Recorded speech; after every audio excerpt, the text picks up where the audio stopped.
गणेशाय नमः। स्वस्ति श्री सरस्वतीभ्यो नमः। गजाननं भूतगणाधिसेवितं कपीतजम्बूफलचारुभक्षणम् उमासुतं शोकविनाशकारिकं नमामि विघ्नेश्वरपादपङ्कजम्। वक्रतुण्ड महाकाय सूर्यकोटि समप्रभा निर्विघ्नं कुरु मे देवो सर्वकार्येषु सर्वदा। गणानाथ सरस्वती रवि शुक्रो बृहस्पति पंचैतानि स्मरण नित्यं वेदवाणी प्रवर्तते। अखण्डमण्डलाकारं व्याप्तं येन चराचरं तत्पदं दर्शितं येन तस्मै श्री गुरुवे नमः। करारविन्देन पदारविन्दं मुखारविन्दे विनिवेशयन्तं वटसपत्रस्य पुटेशयानं बालं मुकुन्दं मनसा स्मरामि। कृष्णाय वासुदेवाय देवकी नन्दनाय च नन्दगोपकुमाराय गोविन्दाय नमो नमः। अदौ देवकी देवी गर्भजननं गोपीगृहे वर्धनं मायापूतना जीविता परहरणं गोवर्धन उद्धारणं कंसच्छेदन कौरवादिहननं कुन्तीसुतं पालनम्। एतत् भागवत पुराण कथितं श्रीकृष्ण लीलामृतं। मूकं करोति वाचालं पंगुं लंघयते गिरिं यत्कृपातहं वन्दे परमानंद माधवम्। भक्ति भक्त भगवंत गुरु चतुर नाम वपु एक, इनके पद वंदन किए नाशक विघ्न अनेक। एक भरोसो एक नियम एक आस विश्वास, एक नाम रघुनायक हित चातक तुलसीदास। बुद्धिहीन तनु जानिके सुमिरो पवन कुमार, बल बुद्धि विद्या देह मोहि हरहु कलेश विकार, हरहु कलेश विकार। श्रीमद् भागवत सप्ताह चतुर्थ दिवस और आज इस सांध्यकालीन बेला में हम श्रीमद् भागवत कथा के रस में हम प्रवेश करेंगे, उसको श्रवण करेंगे। हम हमारी कर्णेंद्रियों को पवित्र करेंगे।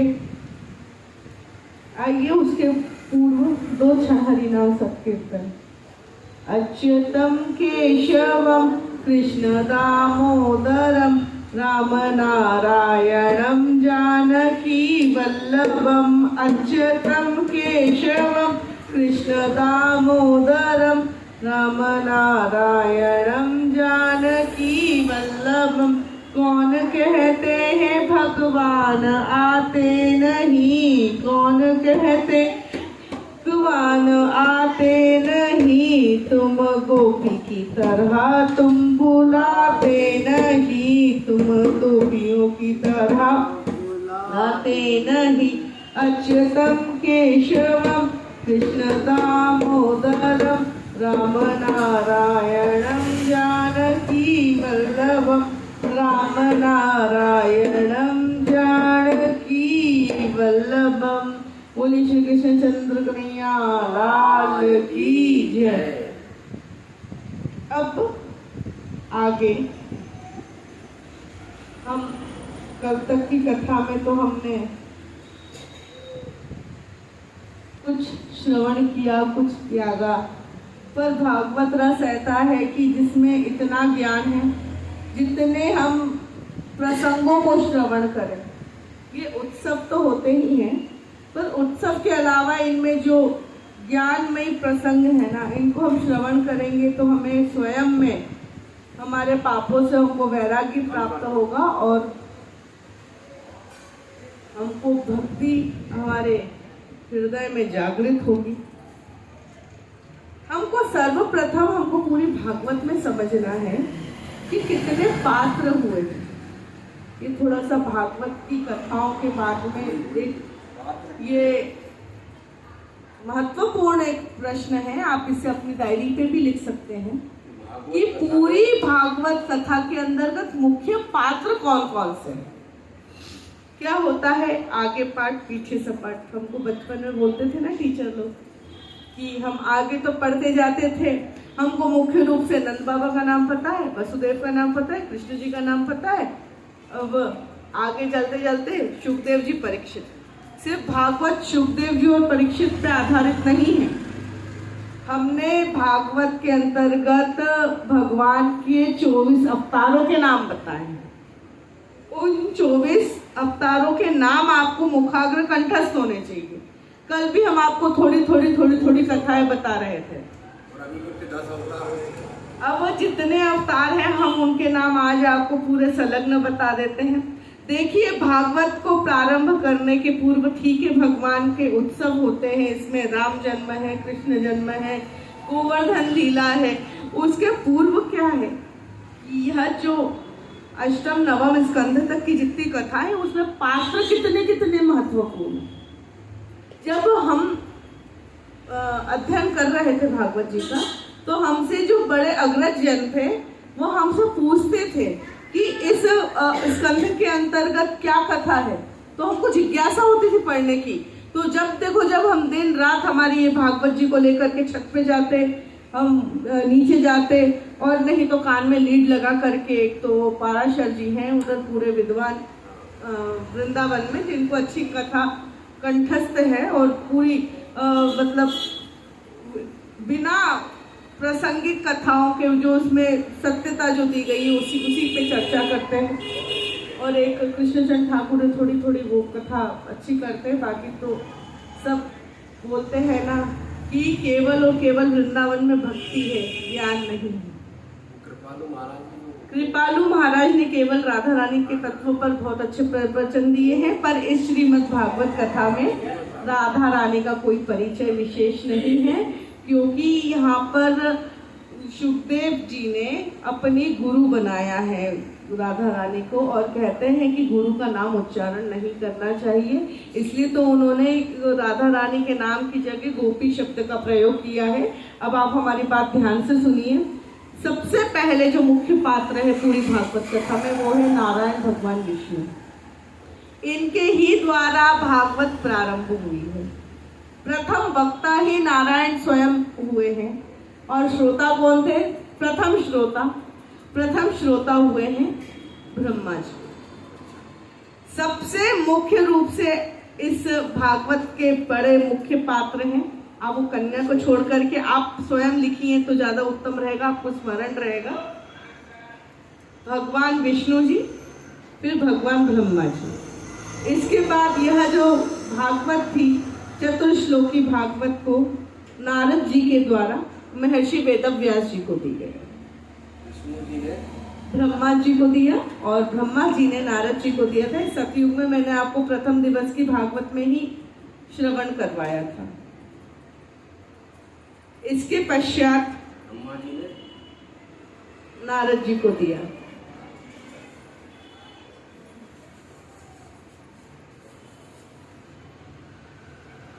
इसके पश्चात यही जो भागवत थी नारद जी के द्वारा महर्षि वेदव्यास को दी। तो वेदव्यास तो सबसे बड़े पात्र हैं इस श्रीमद् भागवत कथा के। जैसे पात्र है ऐसे स्थान की भी विशेष महिमा है श्रीमद् भागवत में। अब मुख्य पात्र है महर्षि वेदव्यास जी के पुत्र सुखदेव जी। इन्होंने राजा परीक्षित को ये कथा श्रवण करवाई। इसके अंतर्गत कहाँ कहाँ भागवत का संवाद हुआ है, भागवत में किस किस ने एक दूसरे पे चर्चा करी, जो मुख्य रूप से जो संवाद हुए हैं उसके भी पात्र हैं। जैसे इसमें मैत्री जी आते हैं, उद्धव जी आते हैं, है ना। उद्धव जी और मैत्री जी का बहुत अच्छा संवाद है। ऐसे ही भागवत जी के अंतर्गत नारद जी जो है यह भी अपने पात्र की बहुत बड़ी भूमिका रखते हैं। विदुर जी अगर नहीं होते भागवत जी के अंतर्गत, तो जो मुख्य भूमिका में जो उपदेश देना, जो विदुर नीति बनाना, विदुर जी ने कृष्ण जी से बड़ा प्रेम रखा। ऐसे ही तृतीय स्कंद के अंतर्गत जब उद्धव जी और विदुर जी की भेंट होती, जब भी संवाद उत्पन्न होता है, और विदुर जी ने तो पता नहीं कितने प्रश्न भी किए थे। और फिर उसके बाद देखो क्या है ना, ये एक जिज्ञासा है भागवत पूछने की, क्या हुआ, कैसे हुआ, क्यों सृष्टि बनी, कौन राजा आया, कौन से वंश में क्या परंपरा रही। ये जब तक जिज्ञासा आपके हृदय में नहीं उत्पन्न होगी ना, तो आप इसको भागवत को समझ ही नहीं सकते। कल की कथा में हमने आपको देवहूति और कपिल भगवान के उपदेश को हमने श्रवण करवाया था। अष्टांग योग है वो, और कि मानव इस पृथ्वी पे कैसे आया, उसको मानव देह कैसे प्राप्त हो, जो माँ के गर्भ में स्थिति होती है, वो हमने आपको कल इसमें श्रवण करवाया था। देवहूति और कपिल भगवान का जो कल हमने,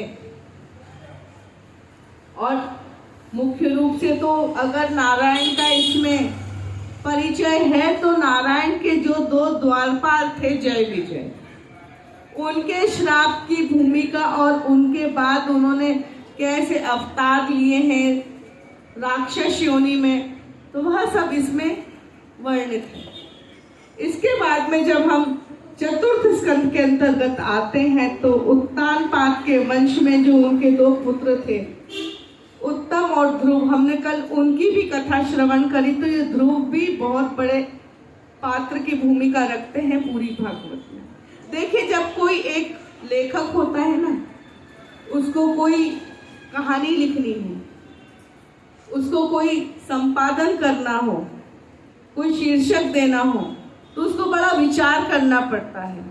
पर भगवान विष्णु जी ने क्या किया था, 4 श्लोक में भागवत कही और विश्राम कर दिया। आप आजकल बाजार में जाते हैं, पेटीएम गूगल पे का स्कैनर लगा देते हैं, ठीक है, वो स्कैनर क्या है, चतुर्श्लोकी भागवत। और उस चतुर्श्लोकी भागवत को महर्षि वेदव्यास जी के द्वारा 18,000 श्लोकों में विख्यात किया गया, और 4 श्लोक को 18,000 बनाया। एक एक अक्षर में कहाँ ब्रह्म छुपा हुआ है, उसका विस्तार कैसे किया, केवल और केवल किसने किया, महर्षि वेदव्यास। तो महर्षि वेदव्यास की बहुत बड़ी भूमिका।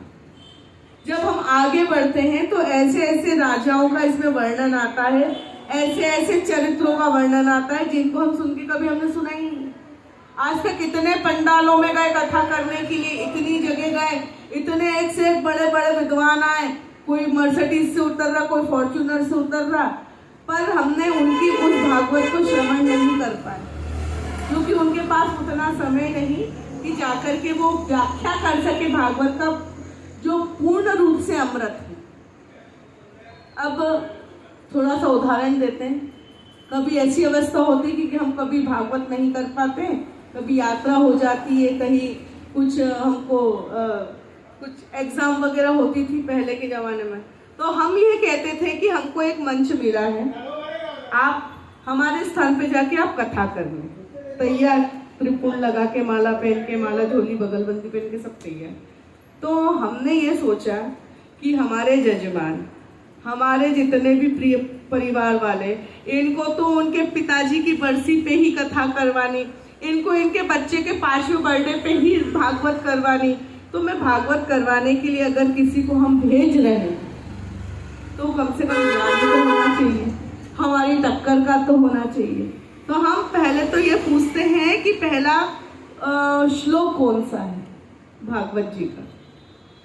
तो कहते हैं सच्चिदानंद रूपाय विश्वपत्याति हेतवे त्रापत्रय विनाशाय श्री कृष्णाय वयं नमः। पर वह महात्मा के अंतर्गत श्लोक, भागवत का जो पहला श्लोक है वो जन्मादस्य यतो वनादि दिन रत शार्थेशो भी ज्ञो स्वराट तेने ब्रह्मा आदि हृदय कविये। तो यह जो श्लोक है, तो इसका जो मंगलाचरण है, मंगलाचरण का श्लोक नहीं बता पाते। और ठीक है, थोड़ी सी बात, चलो आपने इतनी कथा पढ़ी, इतने बड़े बड़े गुरुजनों से मिले, अगर हम आपसे पूछे कि राजा परीक्षित कौन है तो आप बता देंगे कि जन्मेजय के पिताजी है, उन्हीं को श्राप लगा था 7 दिन में सर्प से कट के उनकी मृत्यु होगी। पर अगर हमने पूछा कि ये बताओ कि प्रचेता कौन है, रघुगण कौन है, यह भी मुख्य पात्र है भागवत जी के। अगर आपने इनकी कथाओं को श्रवण नहीं किया तो आपको भागवत का और रस नहीं आएगा। वो माता जी उनको अंदर बुला लीजिए।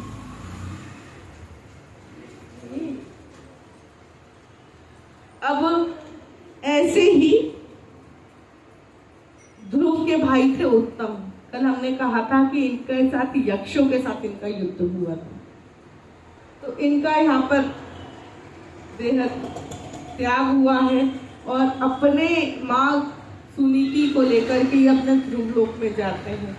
आगे हमने प्रियव्रत के चरित्र को हमने श्रवण किया और उन्हीं के वंश में आगे हुए थे अग्नि, और ऐसे ही करके जो भरत चरित्र को भी हमने श्रवण किया था कल, और वो जड़ भरत और राजा रघुगण, इनके बीच का जो संवाद है वो ऐसा है कि जो रघुगण होते हैं उन्हें सृष्टि का कोई बोध नहीं होता, पर जो जड़ भरत थे, एक समय ऐसा हुआ कि उनको राजा की पालकी को लेकर के एक स्थान से दूसरे स्थान जाना था, पर राजा क्या था, अपनी सुविधा के लिए उनको कष्ट दे रहा था। तो अब जो जड़ भरत था रास्ते में चींटिए ही टेढ़ा होके चल गया, फिर आगे कुछ दिखा, फिर ऐसा होके चल गया। तो उनसे क्या हो रहा था, वो राजा का सिंहासन हिल रहा था। जब राजा ने पूछा कि तुम ऐसा क्यों कर रहे हो, तो कहते हैं कि इस सृष्टि में जितने भी जीव जंतु हैं, जितने भी जड़ चेतन है, हमको किसी को कष्ट नहीं देना। हम क्या करते हैं, कहीं जाते हैं, कुछ हमको पुष्प अच्छा लगता है, उसको तोड़ के सुन के ऐसे ही कुचोड़ करके फेंक देते हैं। वही भला आपका उस फूल ने क्या बिगाड़ा? अगर फूल अगर बगीचे में लगा है वो तो शोभा दे रहा है ना। अगर कहीं पे कुछ उगा हुआ है, क्या होता है, किसान बड़ी मेहनत से खेती करता है, गेहूं लगाता, बाली आती है, पर कुछ उद्दंड क्या होते हैं, जाते हैं उनकी फसल को नाश करके आ जाते हैं। आगे की कथा में हम श्रवण करेंगे कि यह जो नरकों के विषय में, कि अगर कोई किसी का खेत उजाड़ता है ना तो उसको कैसे नरक में रहना पड़ता है। ये बड़ा कष्ट का विषय है। अब इधर जड़ भरत और रघुगण का जो संवाद था वह इस प्रकार था कि हमको सृष्टि को कभी भी कष्ट नहीं देना। हम अगर किसी को कष्ट देंगे तो जीवन में हमें भी कहीं ना कहीं कष्ट मिलेगा। मैंने आपको मांडव ऋषि की कथा श्रवण करवाई थी कि विदुर जो था धर्मराज से विदुर दासी पुत्र के रूप में कैसे ये उत्पन्न हुए थे। अब हम यहाँ पर आपको श्रवण करवाते हैं इस भागवत अंतर्गत नरकों की महिमा। श्रीमद् भागवत कथा भी कहती, देखिए आपने गरुड़ पुराण बड़ी श्रवण करी है, उसमें वैतरणी नदी और क्या क्या बताते हैं। तो ये बात सत्य है कि आपको स्वर्ग और नरक के जो सुख दुख है ना वो इसी जीवन में भोगने। आप अच्छे भवन में बैठे हो, अच्छी हवा खा रहे हो, रात को आप लाइट के आनंद लेते हो, सुबह उठ के आपको इतना कचरा झाड़ना नहीं पड़ता, भोजन भी जल्दी से गैस पे बन जाता है, तो ये स्वर्ग के सुख से कम है क्या? नहीं तो अपनी तुलना गांव में रहने वाली उन माताओं से करो जो सुबह उठ कर के झाड़ू भी लगाती है, गोबर भी लीपती है, कुएं से पानी भर के लाती है। आपने तो एक बटन दबाया और पानी आ गया, है ना? कितना सरल है ये अपना जीवन। तो ये क्या कोई स्वर्ग के सुख से कम है क्या? इस मानव देह में आपने कितने सुख पाए हैं, अपनी तुलना उस ग्रामीण क्षेत्र में रहने वाले लोगों से करो। ना उनको एसी की हवा ना पंखे की हवा। गर्मी होती है तो नीम की पेड़, पीपल के पेड़ के नीचे लेट जाते खटिया डाल करके। आप लोग कितने भाग्यशाली हैं। कुछ कुछ माताएं ऐसी रहती है 4 जगह से फटी साड़ी पहनती है। खाने को जो बच्चों का झूठन बच गया वो खा लिया, पर हम तो क्या होता, बेटा नीचे गिर गया उठा के खाना मत, नहीं तो बाऊ चले जाएगा पेट में। हम बच्चे को ऐसी शिक्षा देते हैं। ऐसे ही देखो हम कितने भाग्यशाली हैं। अपने आप में यह तुलना करके देखो। यह क्यों है? क्योंकि हमने पुण्य किए। कैसे पुण्य किए? प्रतिदिन भगवान को दर्शन करें, जल चढ़ाया है, धूप बत्ती लगाई है, भोग निकाला है, गौग्रास निकाला है। ये जो छोटे छोटे जो कर्म करते हैं ना, कि पितृपक्ष चल रहा है तो पितरियों को हम निमित्त हम थोड़ा धूप ध्यान दे रहे हैं। ये जो आप जो प्रतिदिन जो कार्य करते हो ना, तो यह सब एक आपके पुण्य एकत्रित होते जाते हैं। फिर आपके पुण्य उदय कब होते हैं? जब आपका बहुत ही कष्ट का समय आता है। तो ऐसे ही करके अब यहाँ पर श्रीमद् भागवत में जो पुराणों के अनुसार नरकों का वर्णन है वो ऐसा है। कभी भी हमको किसी की झूठी गवाही नहीं देना चाहिए। किसी को बचाने के लिए झूठ नहीं बोलना चाहिए। बच्चे लोग सुन रहे हो? अभी तो तुम छोटे हो, पर ध्यान रखना, कभी भी किसी को झूठी गवाही नहीं देना चाहिए। झूठी गवाही देने वाला मनुष्य को रौरव नरक में जाना पड़ता है। नरक ऐसा रहता है जहाँ पे नुकीली नुकीली सुइयां, जैसे बड़े बड़े सुए पड़े रहते हैं। बालू रेत है वो उकलती है, गर्म होती है और तेल खोलता रहता है। वहां पे उस जीव को डाला जाता है। जैसे अपन फ्रेंच फ्राइज तलते हैं ना, ऐसे उस जीव को डाल दिया जाता है। और ऐसा स्थान जहाँ पे सांप और बिच्छू है, आप तो यहाँ पे तो बच जाते हो, वहां पे तो पता नहीं सैकड़ों सर्प और बिच्छू बड़े बड़े सींग वाले बैठते हैं। और अगर आप झूठ बोलते हो ना, तो आपको आपकी जबान पे सुई पकड़ के लटकाया जाता है। आपने अगर किसी के हाथों से अगर किसी को मारा है या कुछ किया, तो आपके हाथों पे बड़े बड़े ट्रैक्टर और रोलर चलाए जाते हैं। ऐसी यातनाएं देते हैं। पर हमें कभी गलत काम करना नहीं है। पुराण, हमारे शास्त्र क्या कहते हैं? हमको कभी भी कोई गलत काम नहीं करना। हमको सदैव सबके साथ अच्छे बने रहना है। गौ और सन्यासी को बंदी बनाकर रखने वाले पापी को रौद्र नरक प्राप्त होता है। कभी भी गाय जो है, गाय को एकदम पूरी तरह से बंदी नहीं बनाना चाहिए। अगर आप पशुपालन कर रहे हो तो उसकी रस्सी खोल के आपको एक क्षेत्र में घुमाते रहो उसको, तो वो जो भी कोई भोजन करेगी ना, तो वो पचा लेगी। सन्यासियों को भी बंदी बना करके नहीं रखना चाहिए। जो सन्यासी रहता है, बोलते बहता जोगी रमता, रमता जोगी बहता पानी।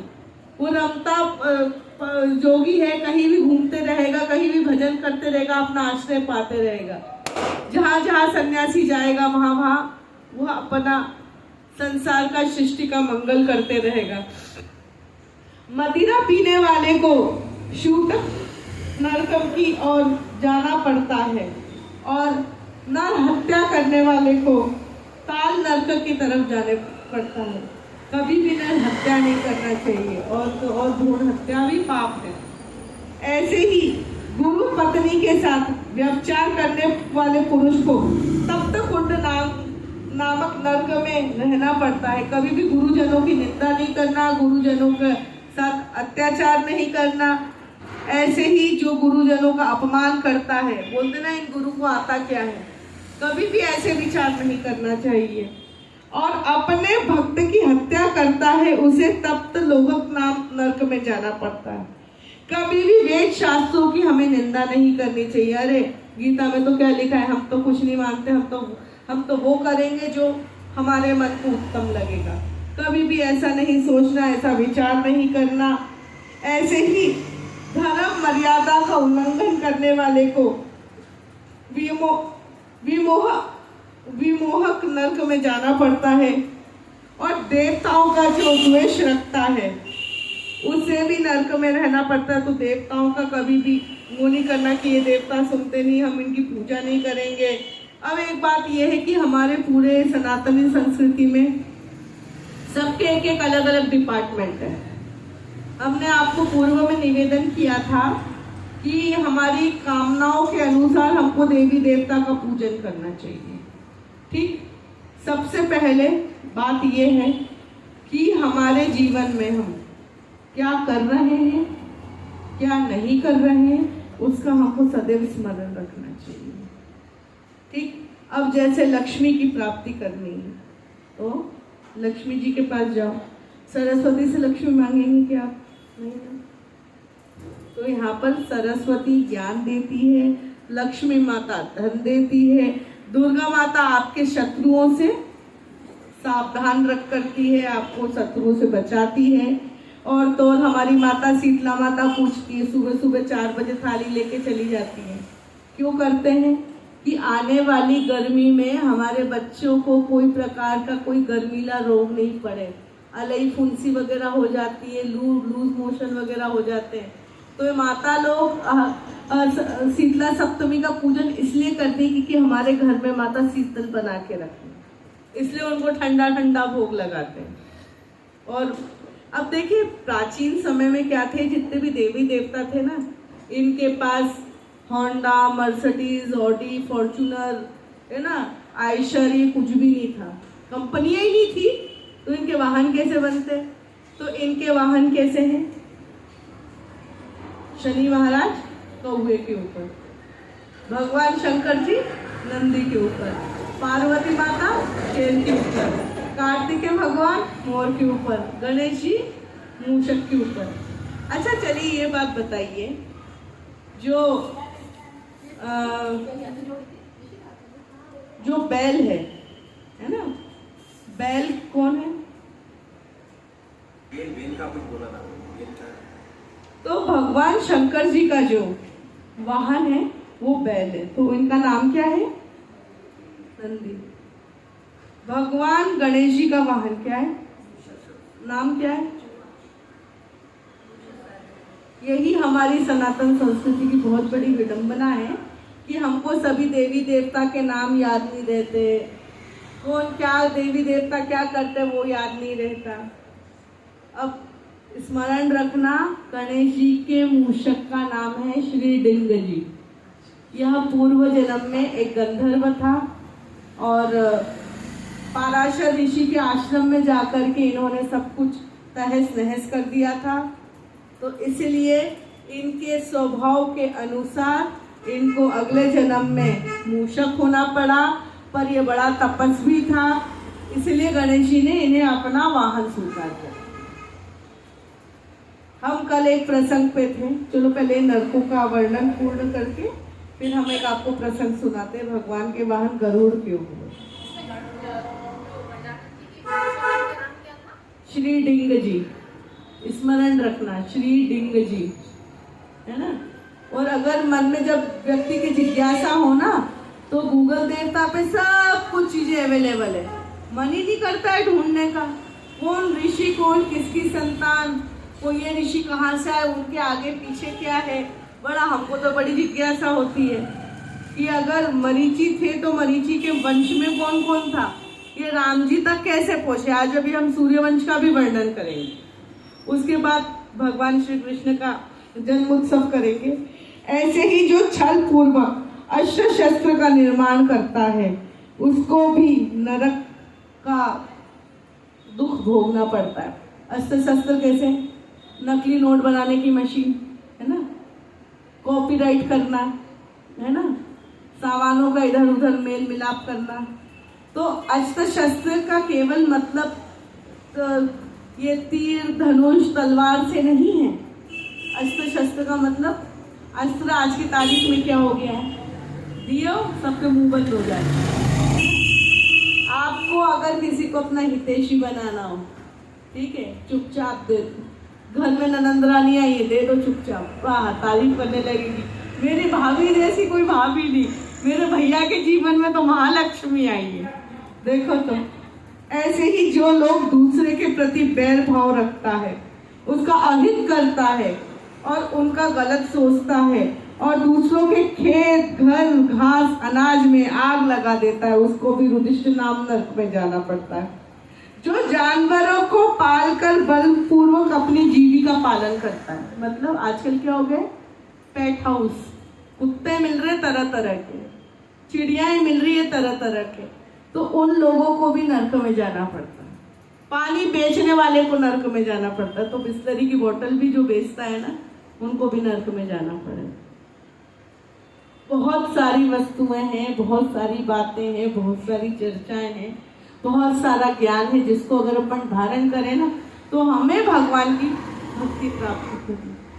ऐसे ही जो ज्योतिष विद्या के द्वारा झूठ बोलकर धंधा बनाता है ना, उस ज्योतिषियों को नट एवं मलों के वृत्ति जीवन चलाने वाले को वैतरणी नरक में जाना पड़ता है। तो देखो आजकल तो यह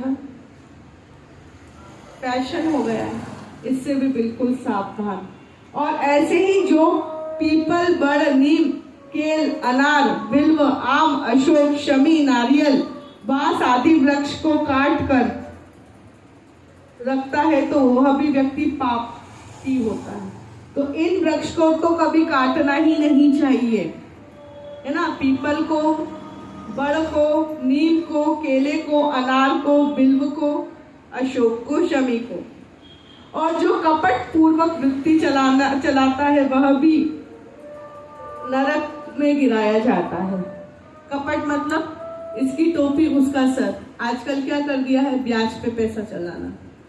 जो व्यक्ति ऐसा काम करता है उसको भी नरक में ही गिराया पड़ता है। तो इसीलिए हमको जीवन में कोई भी गलत काम नहीं करना। बोलते ना, हम तो जीविका चलाने के लिए कर रहे, घर चलाने के लिए कर रहे, तो घर चलाने के लिए बहुत से साधन है, पर हमको ऐसा गलत काम नहीं करना जो शास्त्र विमुक्त हो। और जो पराई स्त्री पराय धन का सेवन करता है, पराय अन्न का सेवन करता है, उसको भी संदर्भ नरक में डाला जाता है।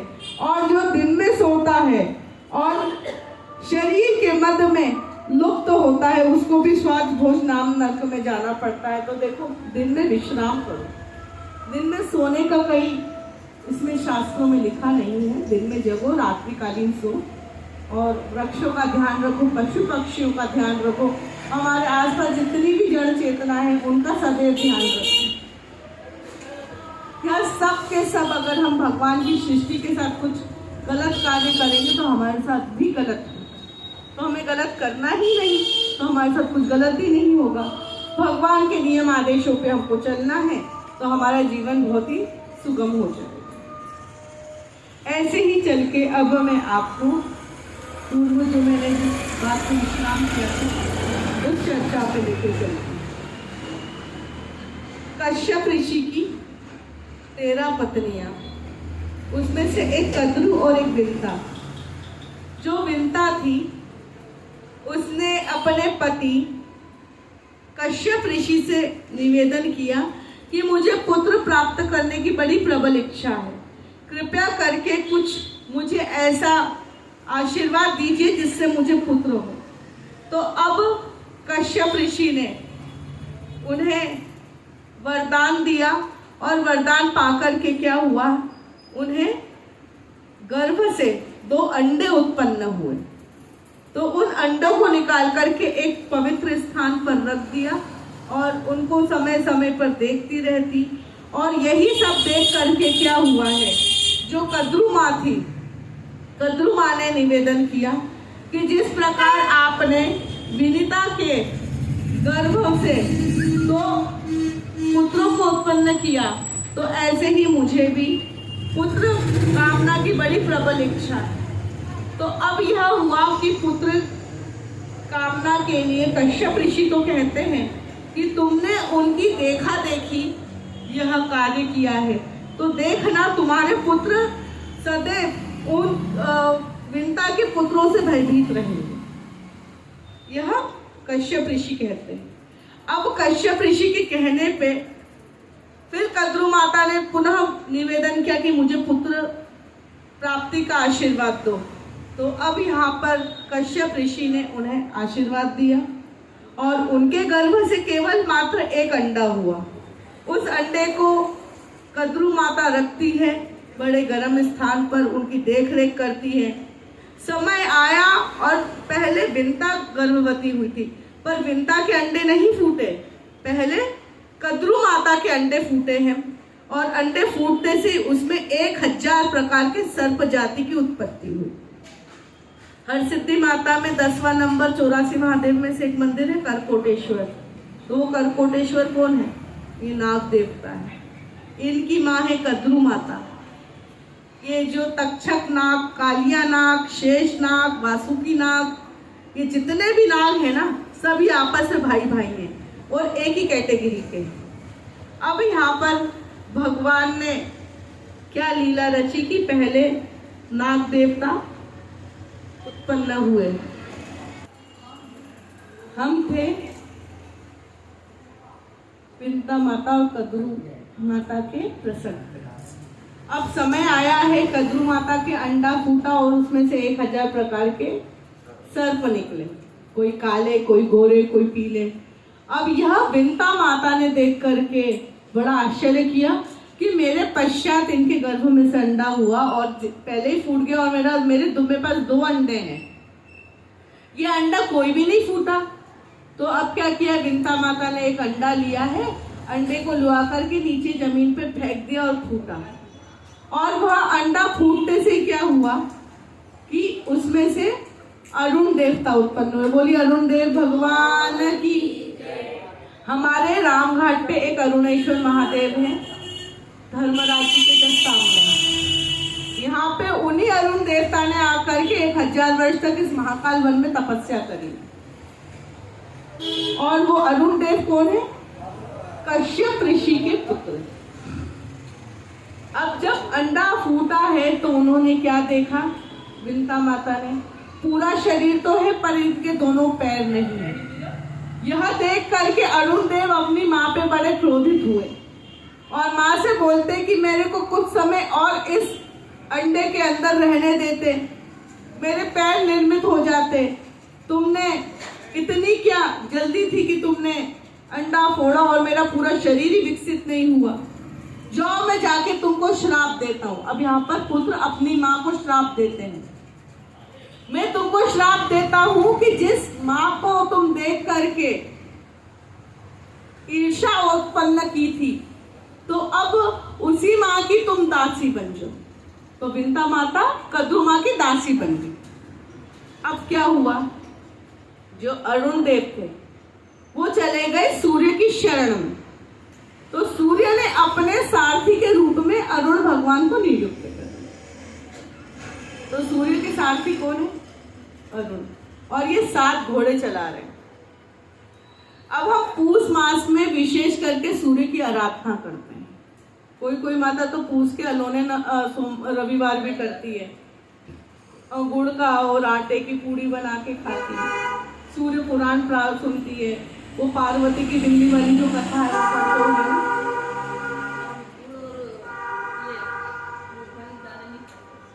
अच्छा, शक्कर, हाँ, तो गुड़ खाना चाहिए उसमें।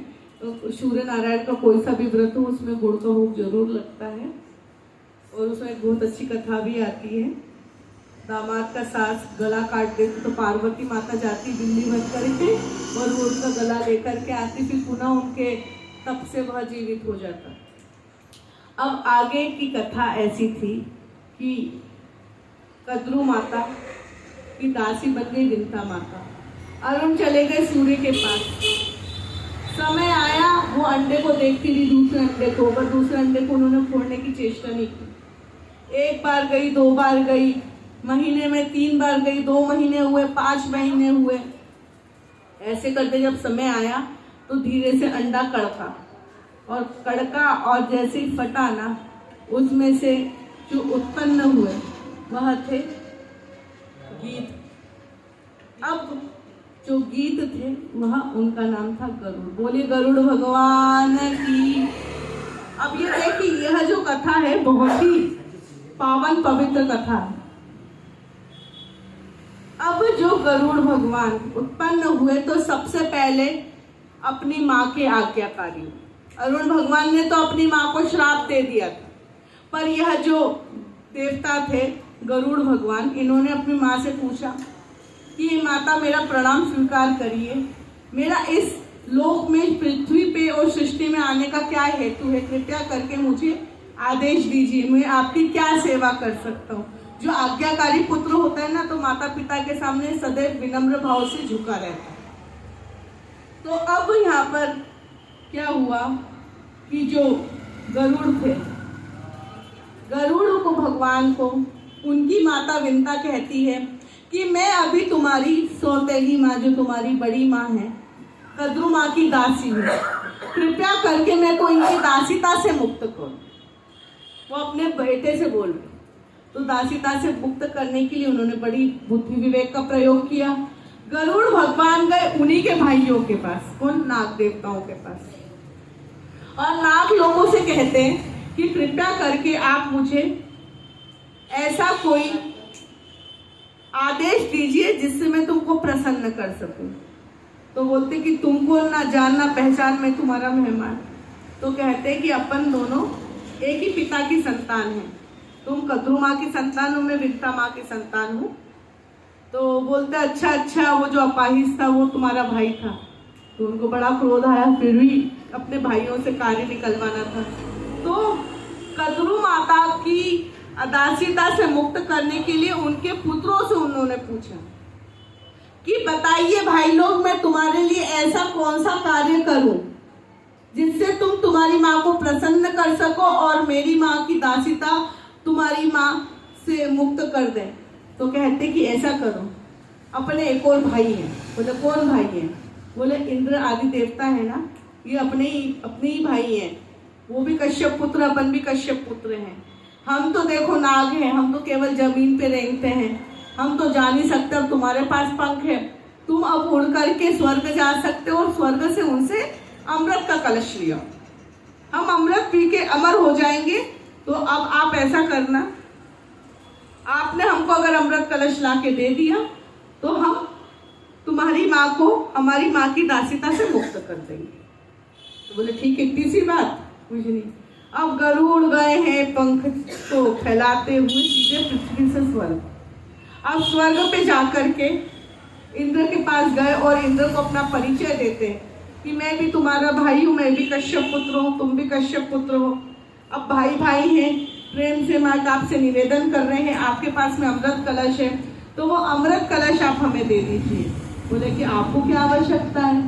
बोले कि मेरे भाई लोगों ने मंगवाया। तो अब जो गीद और सर्प रहती ना, इनकी कभी नहीं बनती। जो गीद रहता वो सर्पों को ही खाता है। तो अब क्या हुआ, जो इंद्र को बड़ा सुन के बड़ा आश्चर्य हुआ, या तो तुम्हारे परम शत्रु हैं और तुम उनको अमृत ले जाने आए हो, ऐसा कैसे हो सकता। एक बार निवेदन किया, 2 बार निवेदन किया, पर इनका निवेदन नहीं माना। अब तो गरुड़ ने इंद्र के साथ मल्ल युद्ध प्रारंभ कर दिया। युद्ध करते करते करते क्या हुआ, इंद्र बड़ा पराजय से अपने आप को महसूस करता, प्राण निकले, इससे अच्छा अमृत कलश दे ही दो। इंद्र ने अमृत कलश गरुड़ को दिया और गरुड़ उस अमृत कलश को लेके स्वर्ग से आ गए पृथ्वी लोक पे। अब पृथ्वी लोक पे आने के पश्चात गरुड़ के हाथ में अमृत कलश, सारे के सारे सर्प जाति के, एनाकोंडा तो कोबरा तो छोटा सांप तो हरा सांप तो लाल सांप, 2 फन वाला 3 फन वाला, सब देख करके बड़े लाल टपका रहे कि अरे हमको तो अमृत मिल गया, हमको तो अमृत मिल गया। तो गरुड़ के हाथ में जब अमृत कलश को देखा, कहते कि हमको दे दो। गरुड़ ने कहा कि नहीं नहीं, हम तुमको नहीं देंगे। सांप जाति के वो पता नहीं क्या क्या, बिच्छू मेंढक और पता नहीं क्या क्या हिंसक पशुओं को अपना आहार बनाते रहते हो, जाओ पहले आप पवित्र स्नान करके आओ, उसके बाद ही तुम्हारा ये अधिकार होगा कि आप इस अमृत को पान कर सको। तो अमृत को कहाँ रखें? तो वह गरुड़ भगवान बोलते हैं कि ये कुशा आसन है, कुशा से पवित्र कुछ नहीं है। तो इस कुशा आसन पे इसमें अमृत कलश को रख देता हूँ, पहले तुम सब पहले स्नान करके आओ फिर पीना। अब तो रहे तो सांप जाति की, बुद्धि विवेक तो उनमें शून्य था। अमृत कलश को एक सिंहासन के ऊपर रखा है, कुशासन के ऊपर, और सब के सब सर्प क्या है, चले गए स्नान करने। अब सर्प जाती ऐसी थोड़ी ना आशबनी करके स्नान करके निकल आए, लगे छप्पर छप्पर पानी में एक दूसरे के ऊपर पानी डाल रहे, नहा रहे, कभी गंगा जी में नहा रहे, कभी जमुना जी में नहा रहे, कभी किसी को नहीं दिया तो कीचड़ में ही नहा रहे। सब नहा धो करके पहुंचे तो क्या देखते हैं, अमृत कलश आया। गरुड़ के पीछे पीछे इंद्र भी अपने ऐरावत हाथी से बैठ करके स्वर्ग से मृत्यु लोक पे आया और पीछे करते रहा।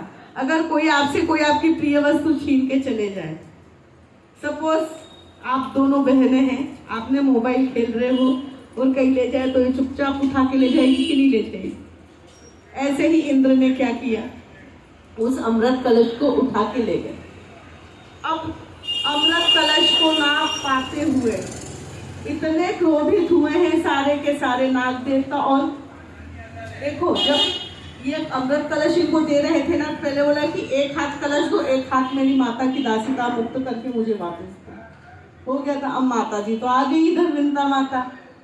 अब क्या हुआ है, गरुड़ के पास बड़े क्रोध से गए और बोलते क्या कि हमारा अमृत कलश कहाँ है? बोले मुझे क्या पता, देख लो मेरे भवन में, मेरा तो अभी अभी जन्म हुआ है, तुम्हारे कारण तो मैंने अपने भाई इंद्र से भी बैर ले ली, मुझे क्या पता। तो देखा सारे सर्प लोगों ने कि जो इंद्र है वो अमृत लेकर के उड़ते जा रहा है। अब वो कैसे कहे कि जाओ वापस जाओ और तुम हमारे लिए अमृत कलश लेके आओ। तो सारे के सारे जो सर्प थे ना, बड़े परेशान हो गए कि अब क्या होगा, अब क्या होगा। तो उनका मुंह जो था वो सुस्त पड़ गया। फिर किसी सर्प का यहाँ पर विवेक जागृत हुआ और कहते हैं कि जब अगर अमृत इस कुशा के ऊपर रखा था तो कुशा पे कुछ ना कुछ अमृत की बूंदें तो गिरी होती। जब आप किसी ठंडे पानी की बोतल को रखते हो तो बाहर ओस जम जाती तो गीला गीला हो जाता है ना, तो वो पानी तो रहता है। तो उसको अमृत समझ के कि अमृत तो इस कुशा पे तो गिरा होगा, ऐसा सोच के जैसे ही उसने बोला है तो सारे सर्पों ने उस कुशा की एक एक घास को निकाला है और उसको चाटने लगे। और ऐसा चाटा है कि उस दिन से सर्प की एक नहीं दो जबान हो गई। सर्प की दो जबान क्यों है? क्योंकि उन्होंने उस कुशासन को चाटा था। और कभी भी कुशा को चाटना मत, सच में कट जाती। एक बच्चे ने प्रयोग कर लिया था, इतनी नुकीली रहती कि हम तोड़ते तो हमारे हाथ में खून आने लगता है। ये अभी रामघाट पे मिलती है सुबह सुबह हरी कुशा। कभी मत करना ऐसा काम। कुशा को जब आप तोड़ोगे इतनी नुकीली रहती है वो कट जाती है। तो सर्पों की जबान कट गई, उस दिन से सर्पों की दो जबान। अब सदैव ये जो गरुड़ है इसकी विजय होती है और सर्पों की पराजय होती है। यह गीधराज है गरुड़, और इनके जो पुत्र है दो, जो रामायण में जिन्होंने मुख्य भूमिका निभाई थी, जटायु और संपाति, ये गरुड़ के ही पुत्र हैं। एक समय की बात थी, राजा दशरथ युद्ध करने गए थे इंद्र से, वहां पे हार रहे थे। तो ये जटायु ने अपने पंखों के ऊपर दशरथ को लाद करके लाए और अयोध्या में छोड़ा था। तो उसी समय दशरथ ने कह दिया था कि मेरा बड़ा पुत्र तेरा पुत्र ही होगा। तो वहां पर जटायु बोलते कि बड़ा पुत्र तो होगा, पहले विवाह तो कर लो। उस समय तो विवाह ही नहीं हुआ था। तो हुआ यही था कि जब वनवास में गए थे तो जटायु का अंतिम संस्कार राम जी ने किया था, और उस नाते बड़ा पुत्र दशरथ के कौन थे? भरत। तो भरत ने वहां पर दशरथ जी का अंतिम संस्कार किया था। तो बड़े पुत्रों को ही अंतिम संस्कार करना चाहिए अपने पिता का, ऐसी मान्यता है। तो यह जो कथा थी गरुड़ और अरुण की, ये विंता माता कश्यप, तो देखिए जो कश्यप ऋषि है यह भी बड़ी एक मुख्य पात्र है इस भागवत, श्रीमद् भागवत के। इनके बाद एक धर्म थे और चंद्रमा थी। चंद्रमा की 27 पत्नियां, ये 27 नक्षत्र, अश्विनी भरणी कृतिका रोहिणी। इनको आपको थोड़ा मनन चिंतन करें तो हमारी सनातन संस्कृति की जो नींव है, जो एक परंपरा जो चलती आई है, वह आपको स्मरण होगी। अब आगे हम जिस कथा की तरफ प्रवेश कर रहे हैं वह है सूर्यवंश के अंतर्गत। मरीचि जो ऋषि थे वह सूर्य कुल के सर्वप्रथम ऋषि हुए। उन्हीं के पश्चात यहाँ पर भिन्न भिन्न वंशों का वर्णन करते हुए अब यहाँ पर जो राजा सगर थे, सगर के 60,000 पुत्र थे। इनकी अधोगति हुई। अधोगति कैसे हुई? किसी संत के ऊपर मिथ्या आरोप लगा करके। अब यह जो इंद्र है, मैंने कल भी निवेदन किया था कि हमको अपना पुण्य स्वयं को एकत्रित करके रखना चाहिए। हम कुछ भी पूजा पाठ करते हैं, हस्त प्रक्षालन नहीं करते, अपने आसन के नीचे जल नहीं डालते, वो सब का सब पुण्य इंद्र ले जाता है। सगर ऋषि बाहुक के पुत्र थे। बाहुक की 9 पटरानियां थी। जब यह वीर गति को प्राप्त हुए थे तो उसमें से एक माता जो थी 9 में से, तो वह सती होने जा रही थी। इनके जो कुल गुरु थे वो थे वशिष्ठ जी। उन्होंने अपने ध्यान से देखा कि यह तो अभी गर्भवती है और गर्भवती अवस्था में स्त्री को सती नहीं होना चाहिए। तो उस माँ की बड़ी सेवा होने लगी। जब वो गर्भवती थी तो गर्भावस्था के उपरांत इन्होंने क्या हुआ कि जो उनकी अन्य जो 8 माताएं थी, यह उन देवी को जहर देने लगी कि इनका शिशु पेट में मर जाए, पर वह नहीं मरे। जब उनका जन्म हुआ तो वह शरीर के ऊपर उनके ऊपर विष लगा हुआ था। तो विष लगा था इसलिए उनका नाम सगर हुआ। गर कहते हैं विष को। सुंदरकांड में चौपाई आती है, गरर सुधा रिपु करही मिताई, गोपद सिंधु अनल सलाई। ऐसे ही करते हुए जो विष था उनके शरीर पे लगा हुआ था। तो सगर ऋषि एक बार अश्वमेध यज्ञ करवा रहे थे। इंद्र को बड़ी चिंता हुई और चिंता करके क्या हुआ था, उन्होंने सगर ऋषि के घोड़े को लेकर के कपिल भगवान के आश्रम के बाहर बांध दिया। अब ये कपिल भगवान कौन थे? जिनके बारे में कल हमने श्रवण किया था, अष्टांग योग। तो वह भगवान थे, ध्यान अवस्था में थे, समाधि में थे, भगवान का जप कर रहे थे। और उसी समय क्या हुआ कि इंद्र आया, सगर ऋषि का घोड़ा चुराया और ले जा करके उनके आश्रम के बाहर बांध के चले गए। अब सगर ऋषि के 60,000 पुत्र, उन 60,000 पुत्र जो थे वह उस अश्वमेध के घोड़े को ढूंढते ढूंढते पहुंच गए कपिल भगवान के आश्रम में। और कहते हैं ये जो 7 सागर है ना, उज्जैन वाले नहीं, ये हिंद महासागर, प्रशांत महासागर, ये घोड़े ढूंढने के चक्कर में ही सगर ऋषि ने खोद खोद के इनको सागर बना दिया, पर कहीं भी घोड़ा मिला नहीं। घोड़ा कहाँ मिला? कपिल भगवान के आश्रम के बाहर, कपिल मुनि के आश्रम के बाहर। अब ये 60,000 जितने इनके पुत्र थे गए और कपिल भगवान को कहने लगे कि ये चोर है, ये चोर है। अब आपने चोरी की ही नहीं है और अगर आपको कोई चोर बोले तो क्रोध नहीं आएगा? अगर आपने कोई कार्य किया ही नहीं, हमारे मतलब आध्यात्मिक भाषा में उसको कहते हैं भुजंग के चरणों में नूपुर बांधना। समझे? भुजंग कहते हैं सर्प को, भुजंग के चरणों में नूपुर बांधना, मतलब सांप के चरण नहीं होते, हम उसमें नूपुर बांधने की, मतलब घुंघरू बांधने की कोशिश करते हैं। गधे के सिर मुंह बांधना, मतलब जो इस प्रकृति में है ही नहीं उसको हम सिद्ध करने का प्रयास करते हैं। तो ऐसे ही अब यहाँ पर कपिल भगवान को जब चोर चोर कहा है तो उनके यहाँ पर नेत्र खुले हैं और नेत्र खोल के देखा और सारे के सारे जितने 60,000 पुत्र थे ना, वही के वही उनको सब भस्म हो गए जल कर। उनकी गति नहीं हुई। गति करने के लिए उन्हीं के आगे वंशज में हुए राजा भगीरथ।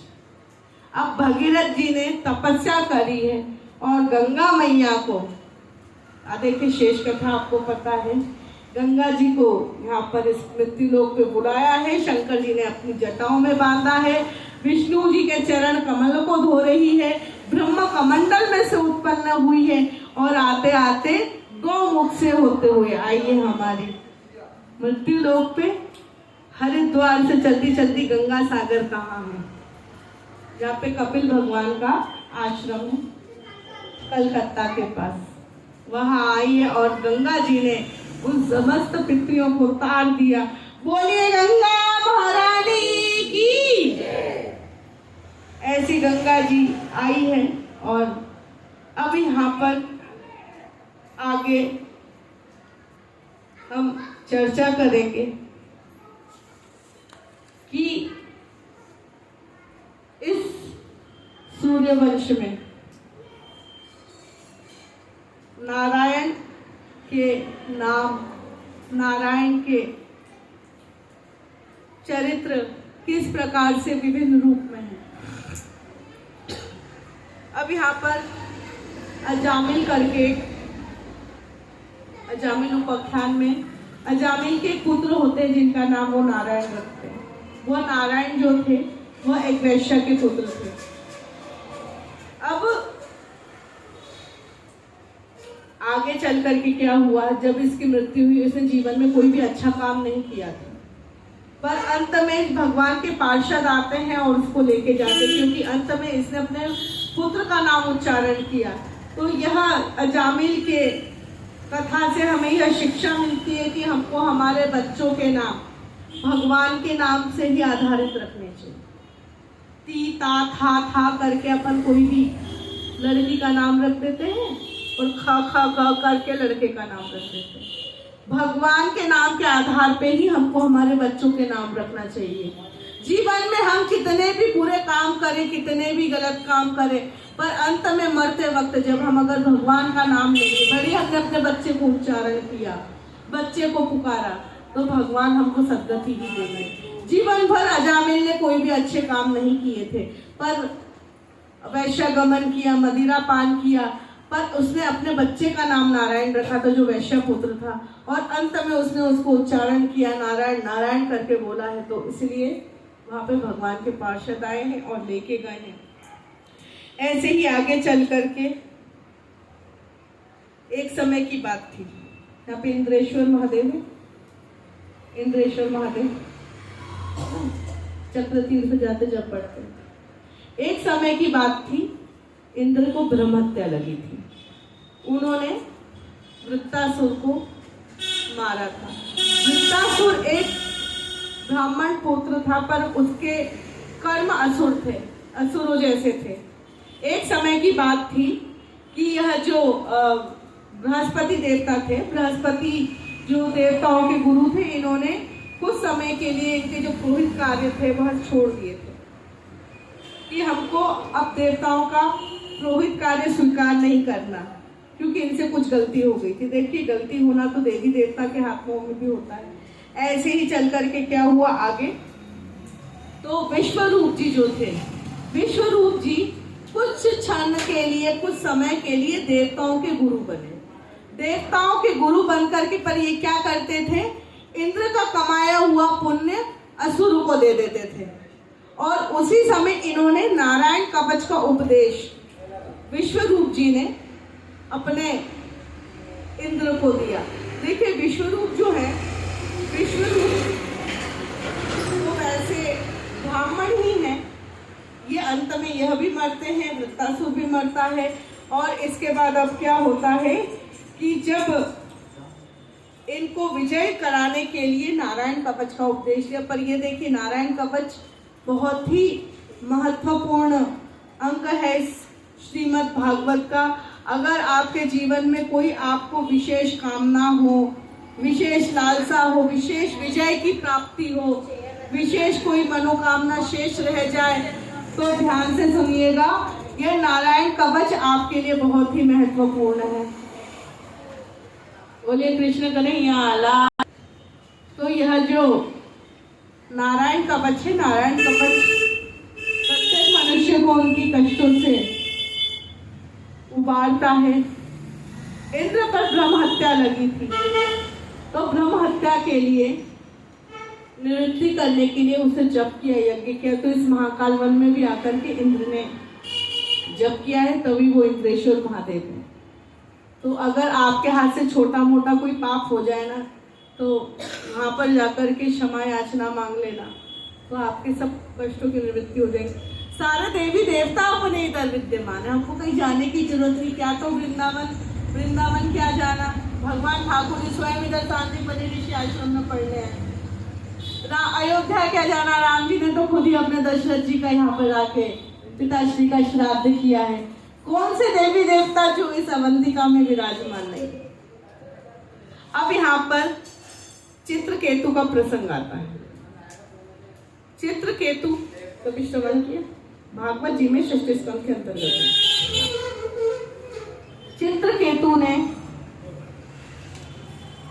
संतान कामना से अंगिरा ऋषि से निवेदन किया। अंगिरा ऋषि से कहा कि तुमको जीवन में पुत्र तो मिलेगा पर ना के बराबर मिलेगा।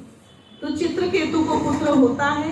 इसकी 100 पटरानियां थी, पर जिस रानी के माध्यम से इनको पुत्र हुआ तो वो रानी के प्रति बड़ा आकर्षण हो गया, तो उसके प्रति दूसरी रानियों ने बैर भावना रखी और उनके पुत्रों को हाथों पे जहर लगा लगा कर खिलाना प्रारंभ किया। जहर का कुछ कण उनके मुख में गया और वहीं पे उसके चित्रकेतु के पुत्र की मृत्यु हो जाती। यह देखो, जब जिसके भाग्य में जो होता है ना, तो उसे वही प्राप्त कर लेना चाहिए, जो नहीं होता है उसको प्राप्त नहीं करना चाहिए। ऐसे ही आगे चल करके एक हुहू नाम का गंधर्व था।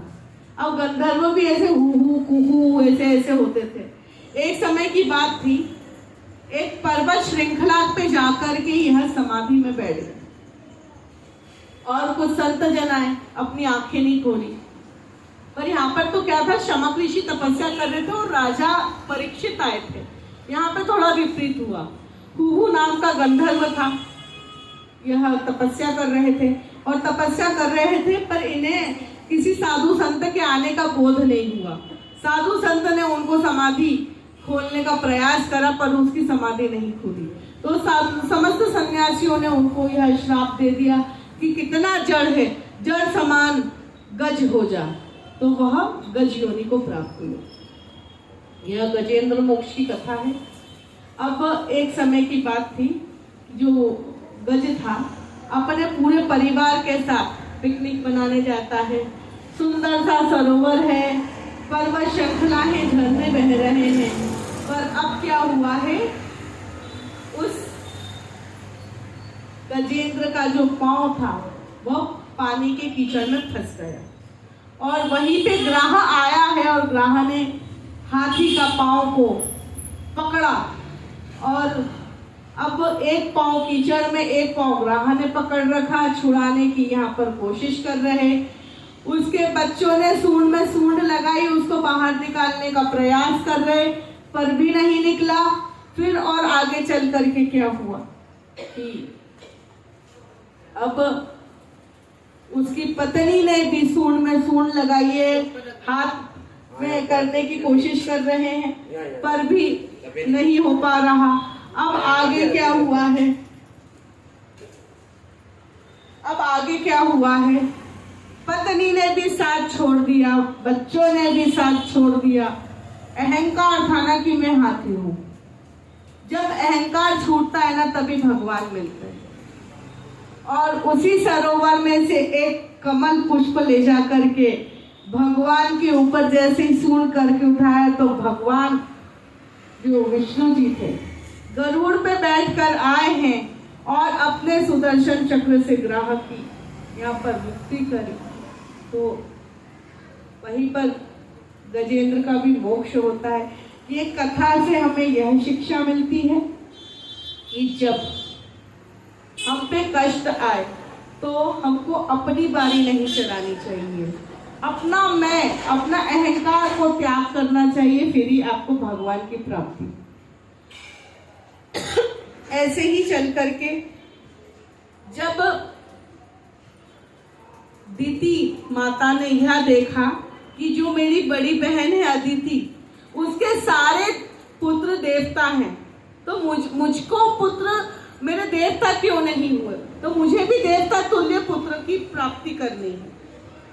तो अदिति माता ने, कल जब हमने वामन भगवान का चरित्र को श्रवण किया था, तो वामन भगवान को प्राप्त करने के लिए अदिति माता ने पयोव्रत किया।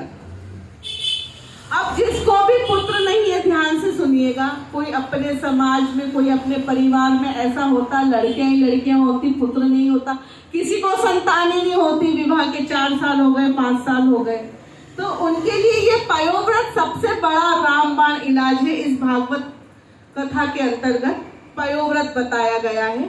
यह अदिति माता ने पयोव्रत किया था। यह 10 दिन का पयोव्रत होता है। यह पयोव्रत कब आता है? फागुन मास के शुक्ल पक्ष की द्वितीया से लेके फागुन मास के शुक्ल पक्ष की द्वादशी तक 10 दिन का यह व्रत होता है। जिस दिन अपने आप पे फुलहारी दूज होती है ना, जो भगवान का श्रृंगार करते हैं अलग अलग रूप से, उस तिथि से लेकर के फुलहारी दूज, मतलब फागुन मास के शुक्ल पक्ष की द्वितीया से लेकर के यह व्रत प्रारंभ होता है 10 दिन का। इस व्रत में चाहिए कि व्रतधारी महिलाओं को केवल और केवल दूध के आश्रय पे अपना जीवन यापन करें। 10 दिन तक कुछ नहीं ले, अन्य जल कुछ भी नहीं ले, केवल और केवल दूध। हाँ, मक्खन खा सकते, कलाकंद खा सकते। पयोव्रत, पयो का मतलब होता है दूध। पयोव्रत, इस पे शैया छोड़ करके नीचे सोना पड़ता है और ठाकुर जी का विविध प्रकार वस्तुओं से सहस्त्रनाम से अर्चन करना पड़ता है। कभी आपने पंचामृत से कर लिया, कभी मखाने से कर लिया, कभी किसमें से कर लिया। इनका शुक्ल पक्ष की द्वादशी तिथि तक यह व्रत के प्रभाव से आपकी जो संतान है वो पूरी की पूरी देवतुल्य होगी। यही व्रत को जीजाबाई ने किया था, जिनके प्रताप से सूरवीर प्रतापी राजा कौन थे? शिवाजी। और गुरु नानक देव की माता जी ने भी इस व्रत को किया था।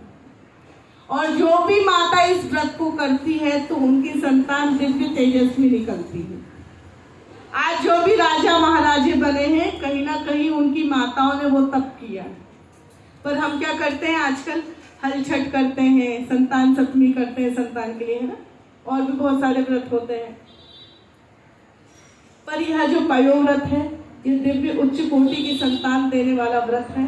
तो प्रत्येक को चाहिए कि जिसके यहाँ पर संतान नहीं हो और ऐसी दिव्य संतान की उत्पत्ति की अपेक्षा रखते हो, तो यह पयोव्रत को करें।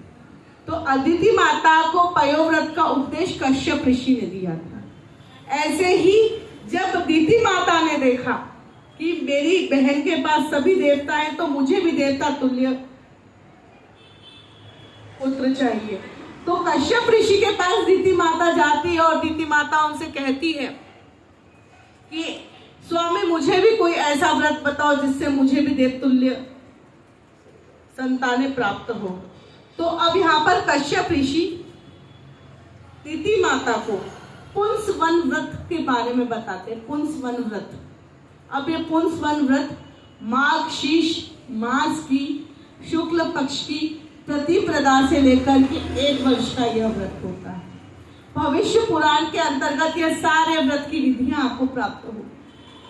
व्यक्ति को चाहिए कि जीवन में कुछ प्राप्त करना हो, कुछ मनोकामना विशेष हो, तो भविष्य पुराण एक बार जरूर पढ़े। भविष्य पुराण में आपके समस्त दुखों का निवारण है, समस्त कामनाओं का वहां पर फल दिया गया है। ऐसे ही जब पुंसवन व्रत को दीति माता ने किया, तो इंद्र ने देखकर बड़ा आश्चर्य करने लगा कि माता के द्वारा व्रत हो रहा है और वह भी हमारे समान संतान प्राप्ति करती है। ईर्षा अनुसार इंद्र ने क्या किया है? दीति माता की सेवा करना प्रारंभ करी। दीति माता को फल ला के देता, जल ला के देता, दूध ला के देता, उनके चरण दबाता। अरे माँ, आप तो गर्भवती हो, आप तो यह तो व्रत कर रही हो, लाओ मैं आपकी सेवा कर दूं। पर माता को नहीं पता था कि इसके मन में कुछ छल है। छल अनुसार इंद्र, देखो इंद्र हमेशा छल करता है। गर्मी में भी बारिश कर दी, बारिश में भी गर्मी कर दी, और अभी कोई ग्रीष्म का कोई समय नहीं है, अभी भी हमको एसी प्रारंभ करना पड़ रहा है। ये इंद्र बहुत छलिया है। अगर बोल रहे कि कृष्ण छलिया नहीं, कृष्ण से बड़ा इंद्र छलिया है।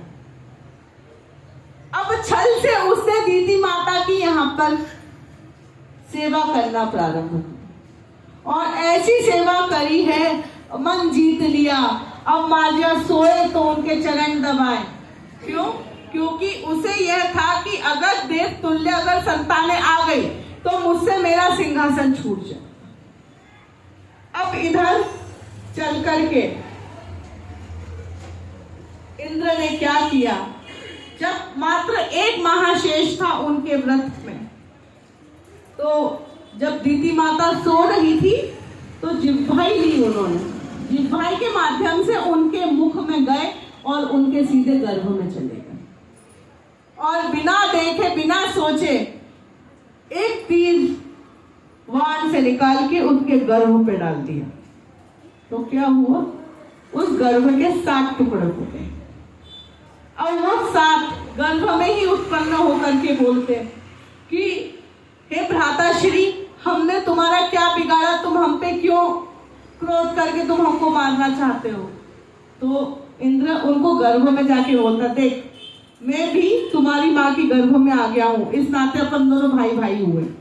मैं ये चाहता हूँ कि तुम चुपचाप जन्म लेकर के स्वर्ग के एक स्थान पर बैठ जाओ, किसी को छेड़ना नहीं, किसी को कुछ बोलना मत, जैसा मैं कहूँ वैसा करते जाना। अब वो तो इंद्र के छोटे भाई थे, बड़े भाई की आज्ञा मानी, बड़े भाई की आज्ञा मान करके तो बस इतना सा इंद्र ने उनको गर्भ में जाके समझा दिया। कौन को? जो माता के गर्भ में, दीदी माता के गर्भ में जो पुत्र थे। पहले तो एक पुत्र के 7 पुत्र कर दिए, एक तीर मार करके 7 हिस्से कर दिए। अब जैसे ही दूसरी जिह्वाई माता ने ली तो उनके मुख के माध्यम से इंद्र वापस बाहर आ गए। अब उनके गर्भ में 7 शिशु पल रहे थे। जैसे ही माँ को जब प्रसव पीड़ा हुई, उनके गर्भ में से 7 नहीं 7 के 7 7 59 प्रकार के पुत्र उत्पन्न हुए। यह पुत्र कौन थे? यह थे मरुतगण। हम सुंदरकांड में चौपाई पढ़ते हैं, अट्टहास कर कर जा चले मरुत 49। ये 49 मरुत है, ये 49 प्रकार की पवन है। कैसी? अभी गर्म हवा चलती, ठंडी हवा चलती है ना, बरसात में शीत वाली हवा चलती, सुबह सुबह एकदम जाड़े में गलन हवा चलती। ये जितनी भी हवाएं हैं, पवन है, ये सब मरुदगण है। ये 49 प्रकार की पवन है जो दीदी माता के गर्भ में से आई। तो एक गर्भ के 7 अंश हुए, तो 7 गर्भ के टुकड़े उनके गर्भ में थे। तो 1 से 7 करके 49 प्रकार के मरुदगण दीदी के गर्भ से यहाँ पर उत्पन्न हुए। तो अब यह जो पुंसवन व्रत ये माता के करने से इन्हें मरुदगण उत्पन्न हुए। अब अग्नि कितनी प्रकार की है? अग्नि भी 59 प्रकार की अग्नि है। सबसे पहले आप 16 संस्कार होते हैं, ठीक है। आजकल कोई करता ही नहीं है, बस वो बेबी शॉवर करते हैं। बेबी शॉवर के पूर्व भी 3 संस्कार होते हैं। और जब बच्चा स्कूल जाता है, प्रथम दिन विद्या आरंभ संस्कार, इसमें 16 संस्कार में 16 प्रकार की अग्नियां अलग अलग होती है। आपके भोजन बनाने की अग्नि अलग होती है ना। मुखाक अग्नि अलग होती जो चिता पे लगाई जाती है। जो प्रकाश के लिए जो अग्नि लगाते हैं वो अलग होती है। जो कचरा जलाने के लिए जो अग्नि होती है वो अलग होती है। और पेट की जो अग्नि है, जो ऊष्मा जिसको कहते हैं, वह भी अलग है। ऐसे ही अलग अलग प्रकार की अग्नियां, कोई कम अग्नि है, कोई तेज अग्नि है, कोई धीरे चल रही है। एक जो ज्योत होती है ना, बच्चों को भी पढ़ाया जाता है कि अग्नि में 3 प्रकार की लेयर होती है, inter most layer, outer most layer, middle most layer. जो आउटर मोस्ट लेयर होती है ना, वो सबसे गर्म होती है, और जो सबसे अंदर की अग्नि होती है बहुत ठंडी होती है। जब माताएं भोजन बनाती तो उनका हाथ क्यों नहीं जलता? और लड़के लोग, अगर पुरुष लोग अगर अग्नि को कर देता, हाँ हाँ करने लगते हैं, क्योंकि स्त्रियों के अंदर अग्नि बहुत तेज प्रबल मात्रा में। ऐसे ही आगे चल करके जब समुद्र मंथन हुआ था तो भगवान नारायण ने मोहिनी का रूप रखा। अब इंद्र और देवताओं ने जाकर के शंकर जी के पास जाते हैं और शंकर जी से बोलते हैं कि महादेव, आपको पता है नारायण ने इतना सुंदर रूप रखा था मोहिनी का, इतनी आकर्षण लग रहा था कि मानो कि उनको देखते रहें। अब नारद जी का बोलना तो मतलब ये समझ लो कि कोई बड़ा आकर्षण का केंद्र है। ऐसे ही करके धीरे धीरे बोला कि अरे इतने सुंदर मोहिनी थी तो आंखों में काजल लगा रखा था, होठों पे लाली थी, नाना प्रकार के आभूषण पहन रखे थे। तो अब महादेव को मिलने की बड़ी प्रबल इच्छा होने लगी कि भाई ये कौन मोहिनी थी। अब इंद्र तो बोलते कि आप तो विष पी के चले गए, पर आगे क्या रहा हमको पता है।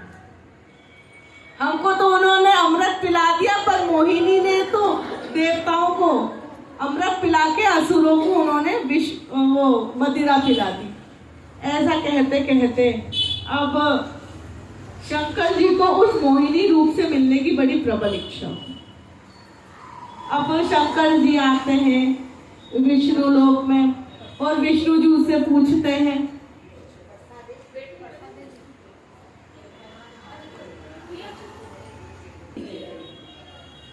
अब भगवान शंकर जी जाते हैं क्षीर सागर में भगवान विष्णु जी से मिलने के लिए और कहते हैं कि हमको भी आपके मोहिनी रूप के दर्शन करना है। आपने तो देवताओं को करवा दिए, नारद को करवा दिए, समस्त लोगों को करवा दिया, असुरों को भी करवा दिए, पर हमें कब करवाओगे? तो कहते हैं कार्तिक मास आने दो, शुक्ल पक्ष आने दो और 14 की मध्य रात्रि को मैं आपको इस रूप में दर्शन दूंगा। तो भगवान शंकर जी उस तिथि उस क्षण का बड़ा इंतजार करते हैं और सुबह से बड़े प्रसन्न भाव पे डेट पे जो जाना है। पार्वती माता बोलती कि क्या महादेव आज इतने प्रसन्न क्यों है? बोलते कि आज भगवान विष्णु जी ना मुझे मोहिनी रूप के दर्शन देंगे। तो पार्वती माता बोलती कि हाँ, भांग खा खा करके सटका गए हो। अब जब भस्मी लगाई है, मुंड माल पहनी है और बिलपत्र ली, अब देखो किसी से मिलने जाना तो आजकल क्या होता है, लड़का लड़की फूल लेके जाते, पर भगवान के जमाने में ये नहीं था, केवल तुलसी दल था और बिलपत्र था। अब यहाँ पर गणेश जी बोलते पापा वेयर आर यू गोइंग? ऐसे करके बड़े प्रसन्न चित्त भाव में शंकर जी निकले हैं और वहां पर विष्णु जी ने पुनः अपना मोहिनी रूप रखा है और उसी दिन हरिहर मिलन हुआ। बोली हरिहर महादेव की। तो ये हरिहर मिलन की कथा ऐसी है जो प्रथा और परंपरा आज भी हम अपने यहाँ पे निर्वाह करते हैं।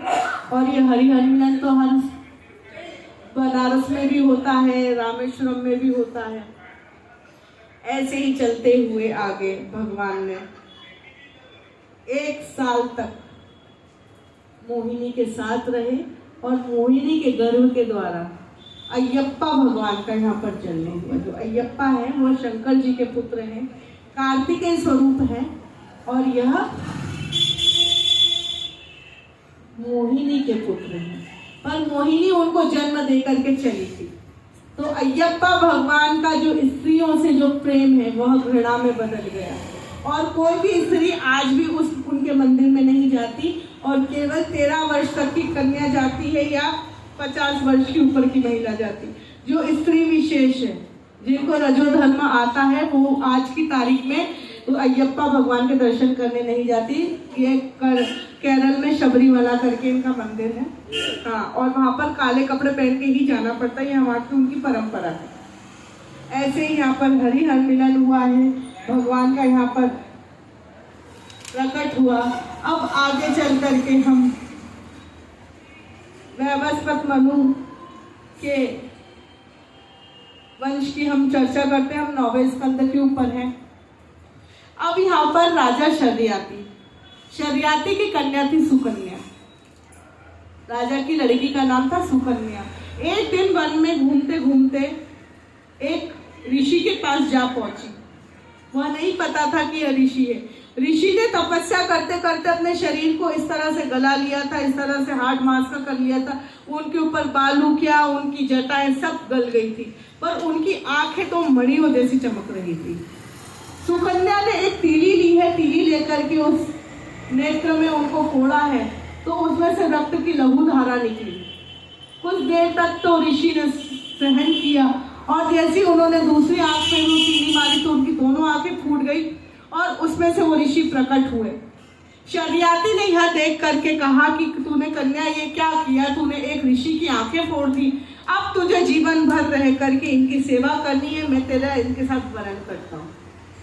तो यहाँ पर सुकन्या का विवाह यहाँ पर ऋषि च्यवन के साथ करवाते हैं। च्यवन ऋषि बहुत ही तपस्वी ऋषि थे। इन्होंने 54 प्रकार की औषधियों को मिलाकर के ही च्यवनप्राश बनाया। यह च्यवन ऋषि, और जो च्यवन ऋषि ने जो तपस्या करी उनके बल पर यह हुआ। जो अश्विन कुमार थे, यह सूर्य पुत्र हैं और देवताओं के वैदराज हैं। यह आए हैं और अब यहाँ पर सुकन्या की यहाँ पर सतीत्व की परीक्षा लेना चाहिए, और उनके पति को ले जाते हैं और कहते हैं कि हम आपके पति को युवा करके लाते हैं। अब एक सरोवर में ले गए हैं, अपने मंत्र उच्चारण अपने औषधियों से वृद्ध व्यक्ति को युवा किया है, और युवा करके जैसे ही तीनों के तीनों सुकुमार सुंदर से कुमार बाहर आए तो क्या देखते, अब उसमें से अश्विन कुमार कहते हैं कि हम तीनों में से आपके पति को पहचानो, आपके पति कौन है। तो हाथ जोड़ के दोनों अश्विन कुमार थे वो छुप जाते, पर च्यवन ऋषि नहीं छुपते।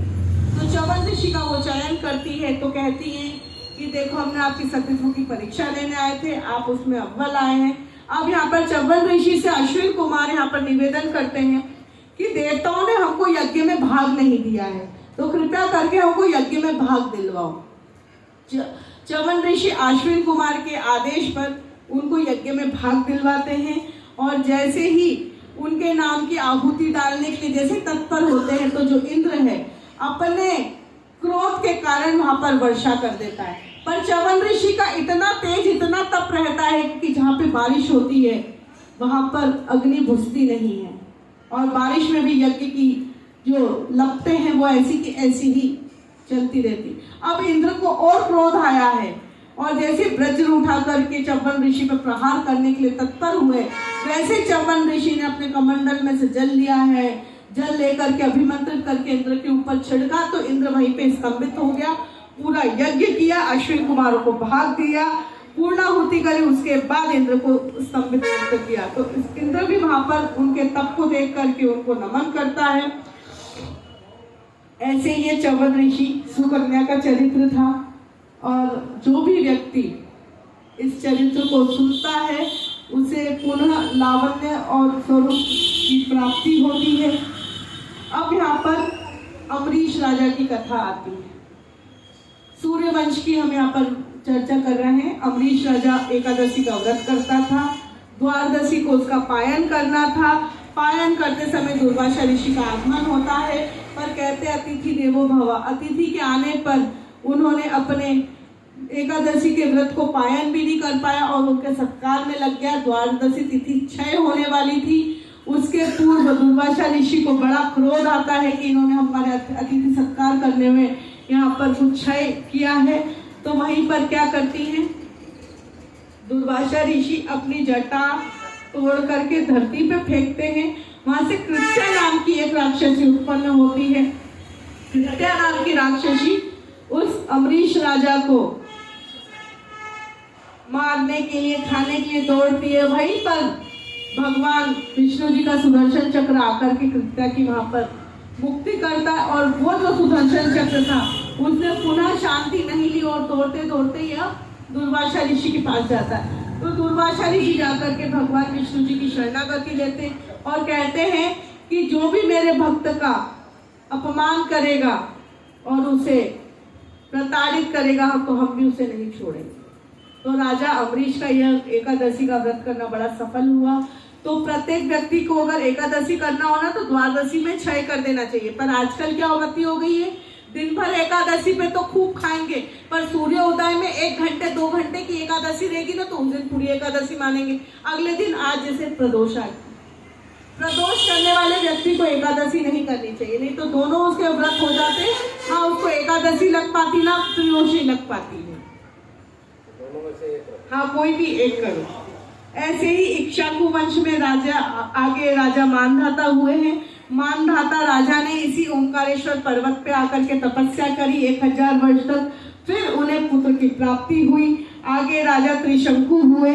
फिर राजा हरिश्चंद्र की कथा आपको पता ही है। राजा हरिश्चंद्र अपना ऋण उतारने के यहाँ पर ऋण मुक्तेश्वर आए थे। और आगे की कथा में हमने भगवान, अब चलिए श्री राम जी के ऊपर चलते हैं, क्योंकि सूर्यवंश में जो हुए हैं राजा श्री राम, इनकी कृपा से ही बहुत ही सुंदर चरित्र बन पाया। राम का जो चरित्र है ना, बड़ा सुंदर है, और कृष्ण का चरित्र बड़ा विचित्र है। क्यों विचित्र? 6 जगह से तो टेढ़े हैं। आगे इधर आइए, भगवान, ये शेष कथा आपको पता है, तो सूक्ष्म रूप में इसको कथा को श्रवण करते हुए दशरथ जी ने पुत्र कामेष्टि यज्ञ करवाया।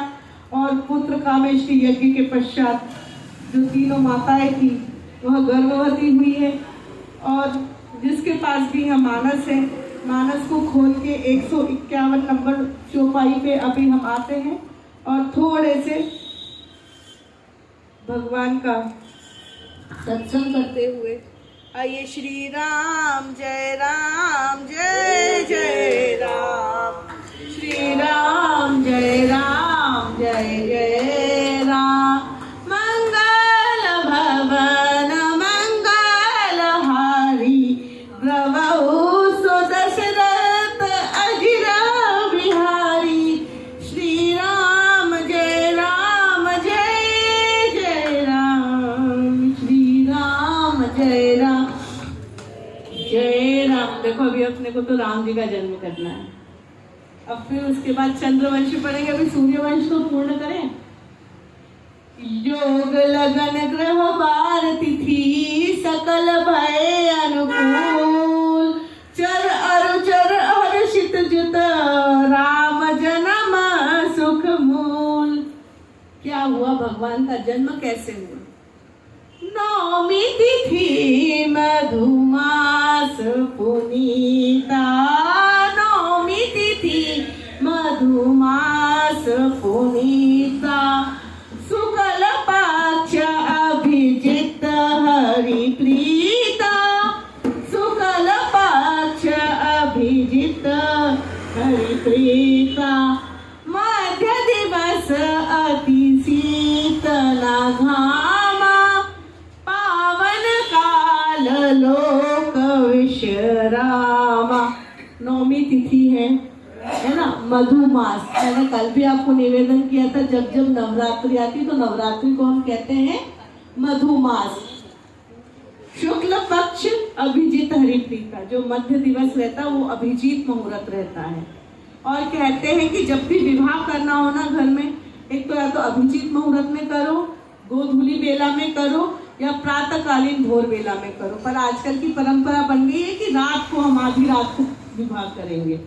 आधी रात को, जब औरंगजेब का जब जमाना था ना, इसलिए चोरी छुप के विवाह रात्रि के समय करता था, क्योंकि कोई देखे नहीं, कोई करे नहीं, पर विवाह हो जाए और सूर्य की जगह ध्रुव तारे को दिखा देते थे। तो यह जो परंपरा है जब की बनी आई है, पर अभिजीत मुहूर्त में किया गया कोई भी कार्य। हम आजकल पितरियों को धूप ध्यान कब देते हैं? 11:30 से 12:30 के मध्य में, तो वह अभिजीत मुहूर्त होता है। आपने अभिजीत मुहूर्त में कोई भी कार्य करोगे वो सब सिद्ध होगा।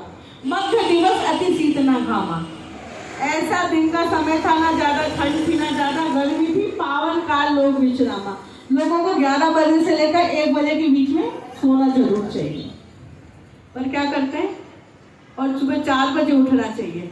सोते हैं हम दिन में 2 से 3 बजे के बाद, सायं प्रदोष में रहते। प्रदोष में सो गए तो फिर भगवान के आपको सोया हुआ भाग समझेंगे। अब यहाँ पर आइए 2 क्षण थोड़ा सा भगवान श्री रामचंद्र जी के चरणों में समर्पित करते हैं। सुर समूह विनती करी, पहुँचे निज निज धाम। जन निवास प्रभु प्रकटे, अखिल लोक विश्राम। सियावर रामचंद्र की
सो मम हित लागी जन अनुरागी भयउ प्रकट श्रीकंठ भय प्रकट कृपाला दीन दयाला कौशल्या हितकारी ब्रह्मांड निकाया निर्मित माया रोम रोम प्रतिवेद कहे मम उरसो वासी यह उपहासी सुनत धीर मति धीर रहे उपजा जब ज्ञाना प्रभु मुस्काना चरित बहुत विधि कीन चहे कही कथा सुनाई मात बुझाई यही प्रकार सुत प्रेम लिए वै प्रकट कृपाला दीन दयाला कौशल कारी माता पुनि बोली सोमति डोली तजहु तात यह रूप कीजे से सुलीला अति प्रिय शीला यह सुख परम अनूपा सुनि बचन सुजाना रोदन ठाना हुई बालक सुर भूपा यह चरित जो गावहि हरिपद पावहि तेर पावहि प्रभुपा भय प्रगट कृपाला दीन दयाला कौशल्या हितकारी भय प्रकट कृपाला दीन दयाला कौशल्या हितकारी विप्रधेनु सुर संत हिता लीन मनुज अवतार निज इच्छा निर्मित तनु माया गुण सोपार लखन सिया रामचंद्र की जय। सारी अयोध्या में धूम मची है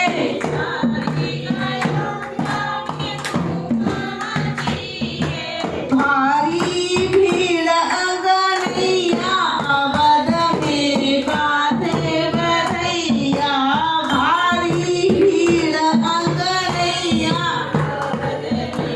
बाजे बधैया जन में है राम रघुरैया अवध में बाजे बधैया माधव कहे शिव डमरू बजाए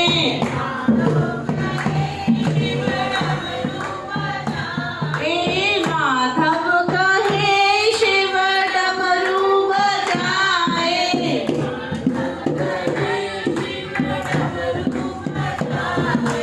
आशीष देवे गोरा मैया अवध में बाधे बधैया आशीष देवे गोरा मैया अवध में बाधे बधैया जन्म है राम रघुरैया अवध में बाधे बधैया जन्म है राम रघुरैया जगत में बाजे बधैया बाजे बधैया बाजे बधैया बाजे बधैया देखो बाजे बधैया जन्म है राम रघुरैया अवध में बाजे बधैया बोले श्री रामचंद्र महाराज की जय। अब शेष कथा आपको राम जी की पता है और राम जी के चरित्र को अच्छे से सुनने के लिए आपको राम कथा सुननी पड़ेगी। तो अब प्रयास ये रहेंगे कि अगली कथा हमारी राम कथा हो। हाँ, उज्जैन में हमने राम कथा नहीं करी, शिव पुराण कर ली, भागवत जी कर ली, देवी भागवत भी कर ली, पर राम कथा नहीं करी। अब अगली जो भी कथा रहेगी हमारी, चलिए ठीक है। अब हम समय का थोड़ा सा यहाँ पर कम है, लाला को भी लाना है। बड़ा देखो अयोध्या में इतना आनंद आया तो मथुरा में कितना आनंद आएगा।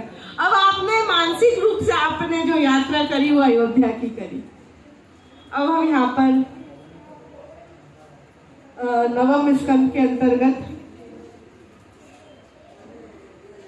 आगे चंद्रवंश में चलते हैं। चंद्रवंश में ऋक्षिक, दधीची, परशुराम के चरित्र हैं और ययाति का ग्रह त्यागी गए। ययाति का भी बहुत अच्छा चरित्र है, कभी समय रहेगा आपसे शेष समय में इसमें ययाति के चरित्र पे चर्चा करेंगे।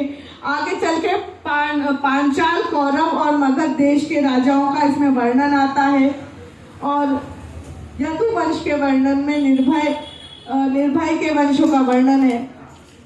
आगे चल करके अब क्या हुआ है, भगवान के द्वारा पृथ्वी को आश्वासन देना। देखो, जब जब होवे धर्म की हानि, आगे अपनी रोज की बोलचाल में जब भी पाप बढ़ेगा भगवान किसी ना किसी रूप में आएंगे और अब यहाँ पर असुरों का उद्धार करेंगे, मारेंगे नहीं। और थोड़ा सा कल निवेदन है कि आप 3 बजे से आए तो वो सांध्यकालीन तक थोड़ा आनंद रहता है, प्रसंग ज़्यादा से ज़्यादा रहते हैं। अपने मन में जो भी कुछ भाव है, अगर आप ऐसे नहीं बोल पाते तो एक आप पत्र के माध्यम से भी आप लिख के ला सकते हैं। अब पृथ्वी की यह करुण पुकार ब्रह्मा जी के पास गई है। ब्रह्मा जी ने यहाँ पर हाथ जोड़ के विष्णु जी से आग्रह किया और यहाँ पर वसुदेव जी का विवाह देवकी के साथ होता है। और शेष कथा आपको पता है कि सांध्यकालीन कभी भी अपनी घर से कन्या को, स्त्री को नहीं भेजना चाहिए। यहाँ तक कि शॉपिंग के लिए भी स्त्रियों को सांध्यकालीन नहीं जाना चाहिए जब दिया बत्ती का समय होता है। ये जैसे कि अभी देखिए सूर्य अस्त हो गया, तारे आने वाले, यह जो समय है केवल अपने घर पर बैठकर के यश कीर्तन, भगवान भजन करने का है। हाँ, अगर आप पहले से कहीं बाहर हो, आप आ रहे हो तो कोई बात नहीं, पर विदा नहीं होना चाहिए। घर से कुछ भी सांध्यकालीन कोई क्रय विक्रय नहीं करना चाहिए। और एक बात और, आप दान देते हो, अच्छी बात, देना चाहिए। दान से धर्म बढ़ता है, ठीक है, पर दान किसको दे, किस प्रकार से दे, उसका भी ध्यान रखें। हम जिस व्यक्ति को दान देते हैं ना, तो हमारे धन की गति वैसी होती है। हम किसी एकदम दरिद्र भिखारी को दान देते अपने धन का, तो अपना धन भी धीरे धीरे दरिद्र होने लगता है। दरिद्र व्यक्ति दिख रहा है, उसको आप भोजन दे दो, मना ही नहीं है। कोई घर में फटे वस्त्र रखे, वो दान दे दो, पर धन का दान केवल उनको दो जो योग्य हो। और अन्य का दान भी ऐसे को नहीं देना चाहिए, आज आपसे लेकर के कहीं फेंक दे, ऐसे को भी अन्न का दान नहीं देना चाहिए। अपने अन्न की, धन की, वस्त्र की, आभूषण की, जो भी आप कुछ दान देते हो, वैसे ही उसकी गति हो।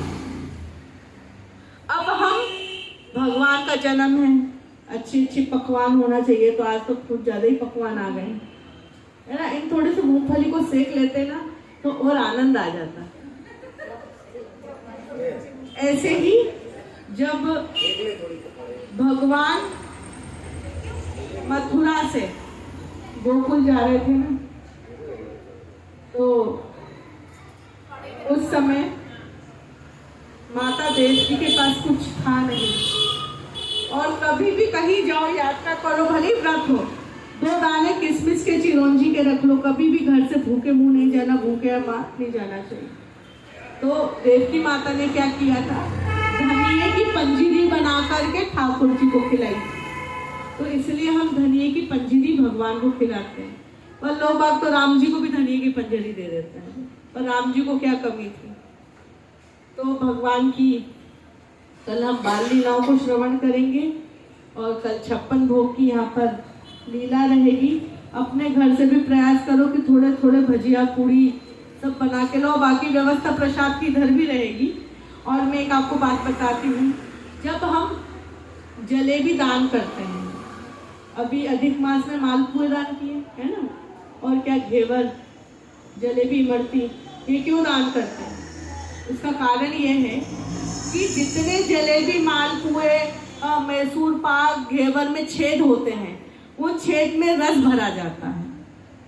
उस रस भरी वस्तुओं को जितने छेद में आप दान करते हो ना, तो उतने छेदों, जितने दिनों का आपको इस पृथ्वी लोक पे स्वर्ग के सुख का आभास होगा। अभी आपको स्वर्ग के सुख का आभास हो रहा है क्योंकि भगवान के धाम में बैठे हैं।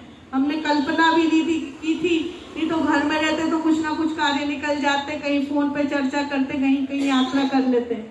पर सब कुछ छोड़ के आप पितरियों के निमित्त यह जो कथा श्रवण कर रहे हो, तो उससे आपको धर्म लाभ मिल रहा है, तो ये स्वर्ग का सुख है कि नहीं? कभी आप किसी विदेश यात्रा पे चले जाओ या कहीं बाहर की यात्रा पे चले जाओ, तो बड़ी बड़ी होटलों में रहना, नौकर आकर के आपके लिए फल फूल भोजन देते, तो स्वर्ग के सुख है कि नहीं?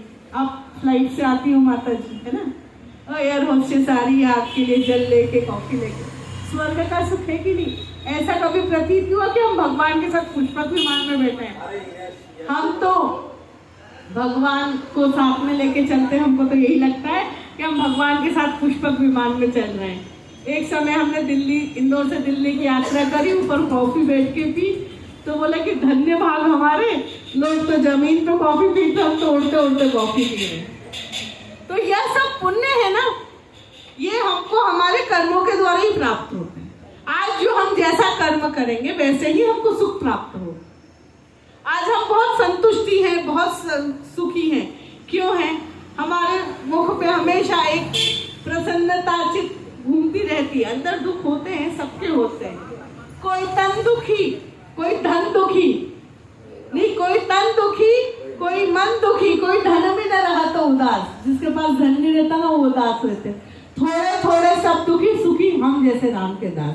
भाई हम तो राम के दास हैं। अब यहाँ पर इनका विवाह होता है। कंस ने सांध्यकालीन अपनी बहन को विदा किया और खुद छोड़ने जा रहा था। अब आकाशवाणी हुई है कि तेरी 8वीं संतान इसकी मृत्यु का कारण बनेगी।